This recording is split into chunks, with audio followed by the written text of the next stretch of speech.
Welcome to the Cabral Concept, where board-certified naturopath and integrative health practitioner Dr. Stephen Cabral shares how he was diagnosed at the age of 17 with a life-altering illness and given no hope for recovery. It was only after studying and traveling all over the world did he discover how to combine ancient Ayurvedic healing practices with state-of-the-art naturopathic and functional medicine to fully rebalance the body and re-energize it with life. It's time to discover how to get well, lose weight, and finally feel alive again. And now, here's your host, Dr. Stephen Cabral. Hi, everyone, and welcome back to the Cabral Concept. It's great to be here with you today. Looking forward to coming out of retirement, as we'll say, since I've really been quiet for the last 2 months, and for very good reason, on this particular virus. I essentially said what I wanted to say over about 8 weeks ago now, because I wanted to put a cap on where we were at, where we had come from, all the latest research on the virus, how it was spreading, the infection fatality rate, how much testing we were doing, and the efficacy of masks. And I feel like I really did that. And I wanted to walk away at that point because of the division that is happening within this country, and it seems all around the world. And a lot of people don't know this, but the true intent of the Cabral Concept is to unite people. It's about being better. It's about doing better, and it's about helping other people. It is about finding your answers and then sharing those answers with others in need. My goal has always been to alleviate even just a little bit the suffering of other people. I know what it was like to suffer for many years. And if I'm able to, in some way, alleviate just a little bit of that, that's my goal. But it's also what I want to spread to other people. And I want other people to carry that mission on as well. So when I talk about something like the virus and people look at it from a specific political angle or dogmatic angle, it's very upsetting to me. It really is. Because this is a health-based issue. And all health-based issues are really about individuals that are struggling. So my goal with coming back here today is to give you the unbiased, up-to-date statistics of exactly where we're at.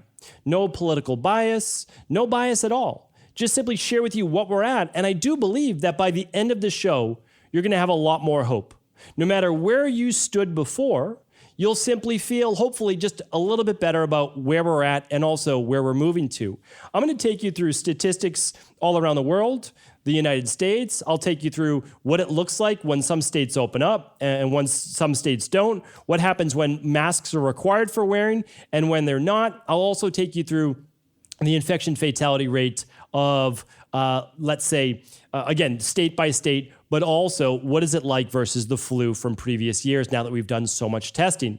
So all of these things, again, I want to bring you, I wasn't going to do this at all, but I had a really nice conversation just by chance. Last week, I was walking out of a video shoot. I'd been shooting for literally all day, 10, 12 hours that day. And I was going to pick up dinner at one of my favorite takeout restaurants in Boston. And keep in mind, Boston's fully locked down still. No restaurants are open for indoor eating. It's all takeout. And I'll get to that in a moment. But again, I grabbed one of my favorite plant-based meals and I was walking out, had my headphones in. I was in my own world like I typically am.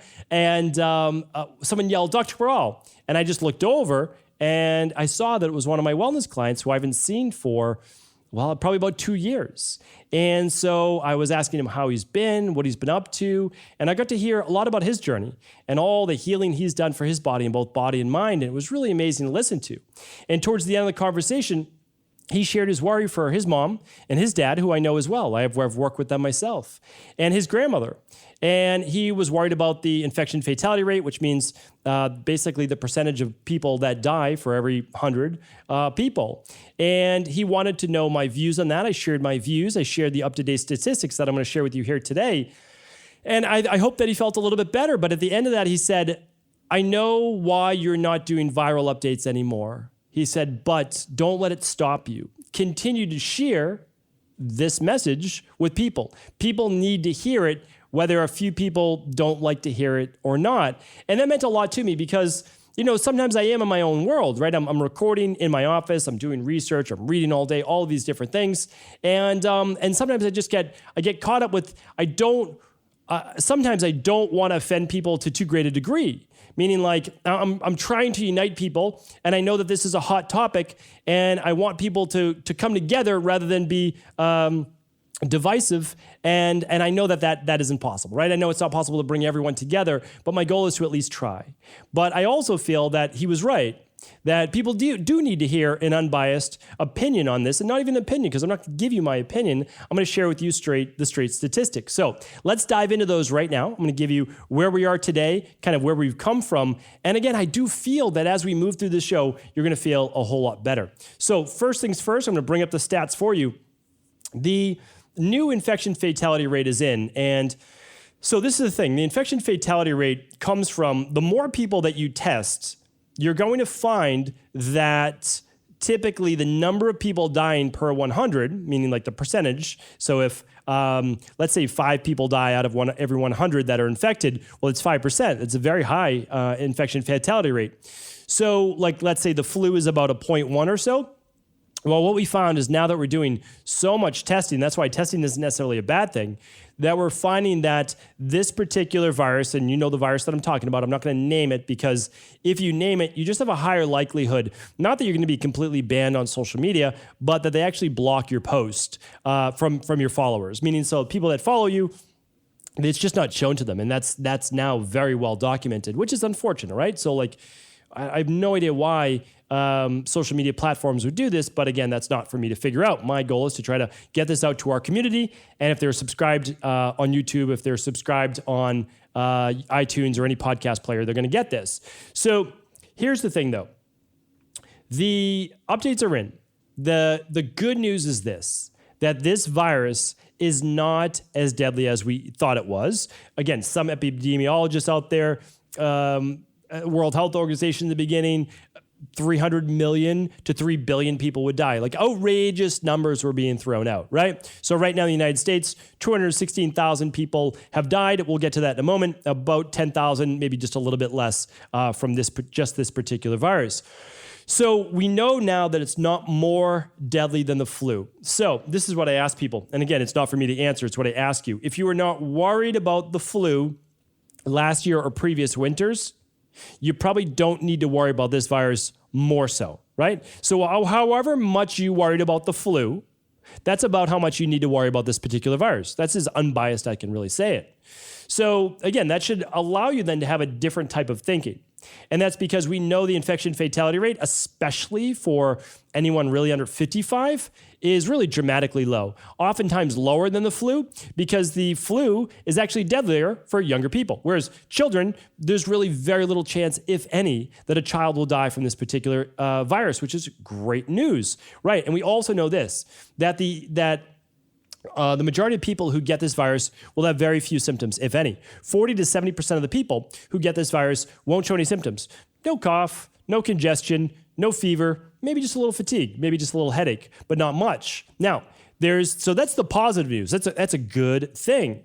Now, the negative would be there is actually a longer incubation period to this particular virus.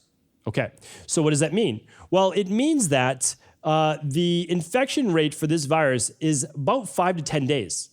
It may be all the way up to 12 days. That's why they have that quarantine period of about 14 days. That still pretty much rings true, especially for older people that stay sick longer, right? Better immune system, well, you get better faster, right? I shared some research with you last week. I'll talk about that towards the end of the show, that you can get the better immune system within 3 to 4 days, like a shorter period of time, right? That's why we see a shorter period of time. And again, that plays out in hospitals as well. Older people that get this, the older they are, typically they're in the hospital longer. Younger people, they're in the hospital not quite as long. Their immune system's a little bit more robust. So the incubation period of the flu, about 1 to 2 days, right? How long you're contagious, contagion period, I should say. And for this particular virus, though, 5 to 10 days, it looks like. So we do know that people are staying contagious longer. That is something to be concerned about, for sure. There's no doubt about that. So, that really then brings up the question of, well, what should we do? Like how is this going to play out? Because I think this is really important because we've looked now at Sweden. We've seen what's happened with their infection fatality rate. They never locked down. Here's what happened. We see what happened in Japan. People wearing masks even before this particular virus. And we see that their infection fatality rate is and was not really different than the United States and many other countries. Like we know that Australia and the UK are in it pretty deep right now. So that's the thing is like, well, the truth is that masks are not really the answer. They are not. And again, I don't say that in a derogatory way, but I share the research with you. Masks are really worn to make people feel better about not getting it. But the truth is that they don't work. Very rarely does a mask work. And here's why. I know I just shared with you, a few weeks back, and we can link this up today at episode 1727. So just go to stephencabral.com/1727. But what I shared with you then is that Duke University, other researchers have shown this, that the most popular mask is a gator mask, the one you wear around your neck, you pull it up over your nose and your mouth, and you say, hey, everything's good, right? Well, it's not. People that wear that mask are actually spreading the virus or could spread the virus faster if they do have it. And that's because that mask actually breaks down those micron particles when you breathe, and it makes them smaller, which allows them to hang out in the air a little bit longer, which also allows people to get them into their mask much easier. So then we looked at 1 or 2 ply masks. So we know the gator mask doesn't work at all. It's actually worse than wearing no mask. We know that, but we also know it's probably the most popular. 1 or 2 ply masks that you make at home out of fabric, well, they don't really work too much either. I mean, they honestly don't. They're not worse. They're not worse than wearing no mask like a gator mask is, but they're not a whole lot better. Then we look at the 3-ply cloth masks and we look at those blue surgical masks. Okay, now we're getting somewhere. Those are a little bit better. 3-ply, a little bit of a moisture barrier, but the problem is they don't fit tight. So you can breathe over the mask. We all know that, right? You can breathe around the sides of the mask. If there are micron viral particles in the air, then you're going to breathe them in. There's just no doubt about that. That's why they're considered somewhere around 70% effective. They're not overly effective. And then the only ones that really do work are the N95 masks, the one that fit tightly to the face. And they are the ones that basically have a viral layer. It's not called a viral layer, but they have a micron particle layer that does not allow the size of these virus micron particles to be able to make it their way through the mask. So if worn properly, that one actually does work. You wear that with a pair of glasses, you're going to be doing so much better, right? So that's that. Again, I wanted to bring that to you because I just don't want people to believe they can put on a mask and that everything is good, like they're completely safe, because they're not. Like it's not even close to that. If anything, from the research we've seen that the mask is much better at preventing it, meaning like if you're sick and coughing, it does a much better job at preventing those virus particles from coming out than the people wearing it from breathing in, because we know they're very easy to breathe in. So, but the truth is this, if you're sick, you shouldn't be going out. If you're coughing, if you have a fever, don't go out. I mean, really, that's the neighborly thing to do because that's the only way to make sure that you're really not spreading this particular virus. You could wear an N95 mask, and with a big cough, that could come out the sides. So again, if you're sick, I recommend that you do stay home for the safety of others. And that's really what I want to begin to talk about and move into next as well. So, where are we right now? Well, I wanted to share with you some just of the statistics. So over the last 7 weeks, and I always kind of give you these stats as well, is we are, I'm going to give you right now the actual numbers of the corona, I said it, there we go. I'll stop. I won't say the other word after it. The pandemic-based issues. Okay. So we're looking at just this past week. Again, this will be higher. It will go up. But October 10th, 810 deaths. Now, again, it will go up because they always bump it back up a little bit more as more numbers come in. The week before, though, October 3rd, 2,388 deaths. On September 26th, there were 3,333 deaths. On September 19th, there were 3,639 deaths. On September 12th, there were 4,116 deaths. On September 5th, there were 4,572 deaths. On August 29th, there were 5,362 deaths that week.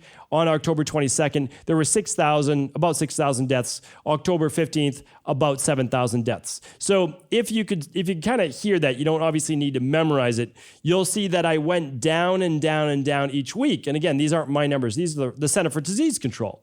So every single week, there has been a precipitous drop in the number of deaths related to this particular virus. Now, keep in mind, that doesn't mean that these people just died from this particular virus. We all know that really, whether it's the flu or whether someone dies of cancer or whatever it might be, if they had cancer or they had the flu or they had anything else and they had this particular virus, it counts as a virus-based death.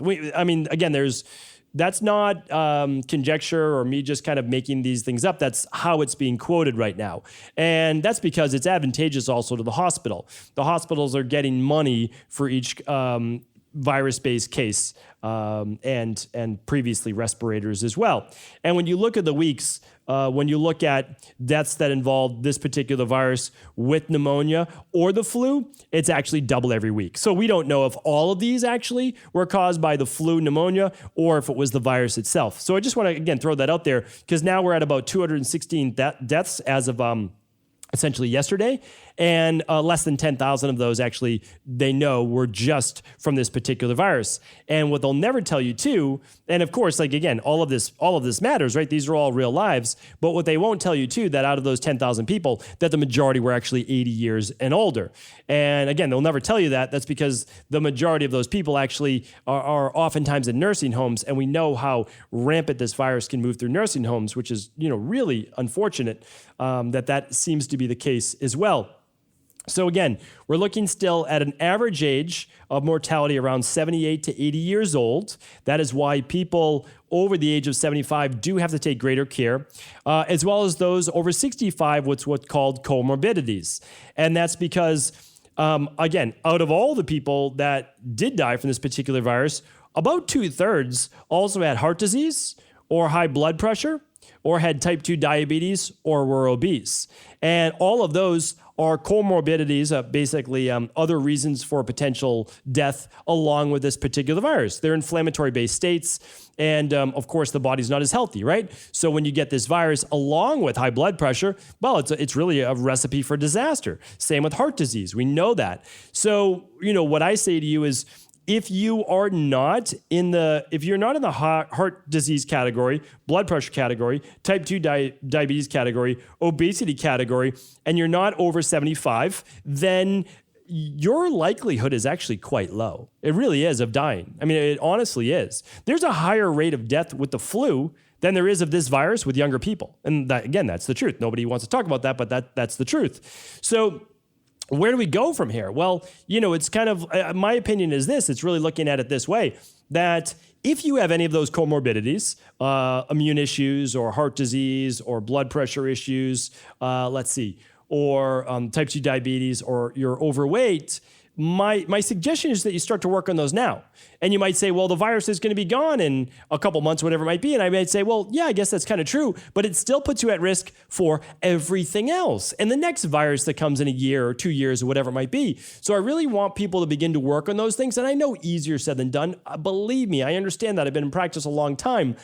These things just don't go away overnight. But the truth is, this is a good wake-up call, I think, for all of us to be better, myself included, be better, right? Without a doubt. So here's the things we can do. We can work on our health, no doubt about it. Obviously, I recommend reading The Rain Barrel Effect, beginning to understand how the body works. But there's so many great books that you can read, right? So start to look at that. Look at programs that begin to work for you. Work with a health coach. Work with an integrative health practitioner.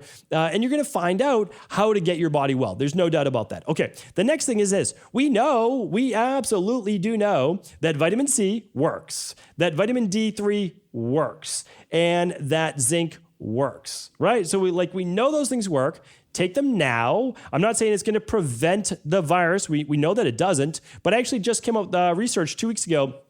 Not my research, but again, I quote the research showing that the average illness when taking vitamin C and vitamin D, potentially zinc, was 3 to 4 days versus a week to 10 days when you're not taking those. And it was mild to moderate versus moderate to severe. So again, we know how to boost the immune system. That's why I thought it was hilarious in March when these doctors came out saying there's no nutritional supplements, there's no anything that can help. Well, that's because they don't study nutritional supplements. They don't study orthomolecular medicine. So of course, they don't know how these things work for the body. But your immune system needs zinc, vitamin D, and vitamin C, so it only makes sense, right? I'm going to talk about it next week too. Zinc ionophores, don't miss that episode as well, because it's going to tell you how to better shuttle zinc into your cells as well. And we know that if we get zinc into the cells, it's going to help destroy the virus on actually all levels: viral replication, untwining of the DNA, etc. So check that out next week. I promise to bring you that show. 2 main herbs that you can use, really, really simple. Let's call them 2 main nutrients. Okay, so the next part and the last part is this. Okay, you're taking your immune-based things. Again, I recommend, I would also use a good daily activated multi. You need all of your B vitamins. You need everything. Your vitamins don't work individually. They work in synergies, right? Along with those minerals. So use a daily nutritional support, use a daily activated multivitamin, use immunity protocol. Again, like that's going to be beneficial, right? You can't go wrong. Okay. So now, what should we do though? Like, what should we do about overcoming this virus? Well, there are good signs. So people always like to talk about and say, the reason why this is spreading so fast, the reason why this is so terrible is because states like Florida and Texas have fully opened up, and there's more people that are infected, and there's more people dying. So I said, well, I don't know, is that true? So I always ask myself, like, well, that's what the mass media is saying. But is that true? Because they're paid to keep you tuned in. So I said, okay, well, let's look at this. And again, I'm going to link it up for you. But right now, again, as of October 16th, in Florida, there were 735,000 plus total cases. A lot of total cases, right? But there were 3,454 cases per 100,000 people. And out of 100,000 people in Florida, there was about 73 deaths. Okay, so that's Florida, 73 out of 100,000 people, typical infection fatality rate. Okay, let's look at Texas. Texas, about 809,000 cases. For every 100,000 people, about 2,821.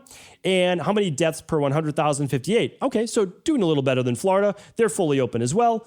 And now I just said, well, let me look, because there's 50 states, of course. I can link this up for you. But let me look at Massachusetts, right? Massachusetts, fully locked down. Businesses just starting to be able to reopen. No restaurants, no bars, no high mingle type, none of that, right? Everybody has to wear a mask. Unlike Florida, where everybody has to wear a mask, right? Nobody wears a mask, right?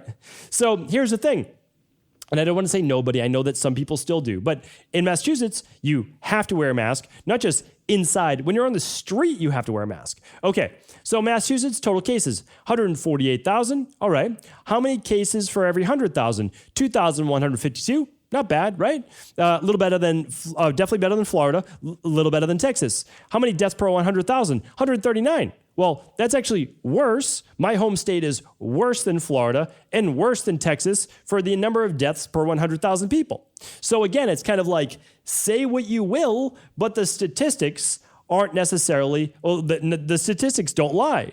And again, do I say that every state should maybe be as cavalier as Florida?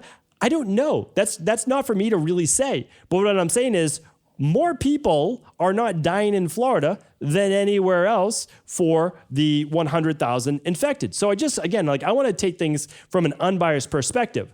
And why do I bring that up as well? Because there's really only one way to move through this virus, just like there's really only one way to move through any type of virus. And I've been saying that from the very, very beginning. And that is that we have to boost our immune system, yes, because here's why. The virus is going to move through our world, not just the United States, but it's going to move through the world, and then it's going to die out, okay? Unless it mutates, which there's no sign that it's going to mutate right now, but unless it does, then that's where we're at. But here's the thing, and you should not live in fear of mutation. Here's what I want you to remember. This is how viruses die out. Because when a certain number of people have been infected with the virus, and the virus tries to make the hop to them, and it can't live within their body, because remember, a virus is not living for very long outside of the body.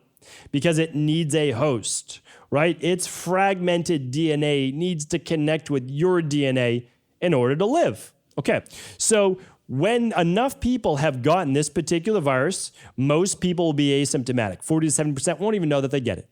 People under 65, no comorbidities, no cancer, nothing like that, going to most likely be completely fine. I mean, in that category, it's as low as 0.003, especially for kids under 19 years old, right? So it's a very, very low number. So that's why what I'm sharing with you is this.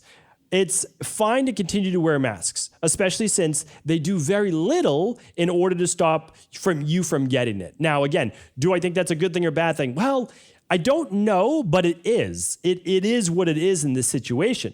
And here's the thing, just like the flu, this virus too will move on. It will no longer have a host and it will die out. How quickly will it die out? Well, we don't know how fast we're going to get to herd immunity, but that's the way that it will die out. So if you say, what if all the healthy people per se, the ones at least at risk, the ones at even lower risk than dying from the flu, because we know the flu affects younger people, well, if they go out, if they get it and then stay home, like sick, whatever they might have, don't spread it to other people, then it's going to move through faster. That really is the only way. So I'm not saying everyone should go out and get this virus. That is not what I'm saying, but that's how you reach herd immunity. That's the truth. Like that is how you will get there. Now, here's the thing though. People 65 plus, really, and definitely 75 plus, especially with those comorbidities that I mentioned, we need to make sure they're taken care of. But by saying that, well, everybody needs to wear a mask so that my mother who's 75 years old, not my mother, but people saying this, can go out and be safe. That is not true. Like I don't want that person who says everybody should wear a mask because it's not fair to my mom who should be able to go food shopping. Well, it's not fair, yes, that your mom could get this and she's more at risk. There's no doubt about it, right?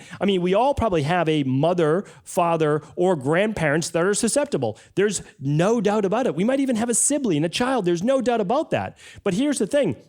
This virus does not play fair or no fair. It just plays what is. So if you think that your 75-year-old mom with heart disease can go out and be safe because everybody's wearing masks, that's not the truth. Because maybe one out of 1,000 people are wearing an N95 mask. Maybe.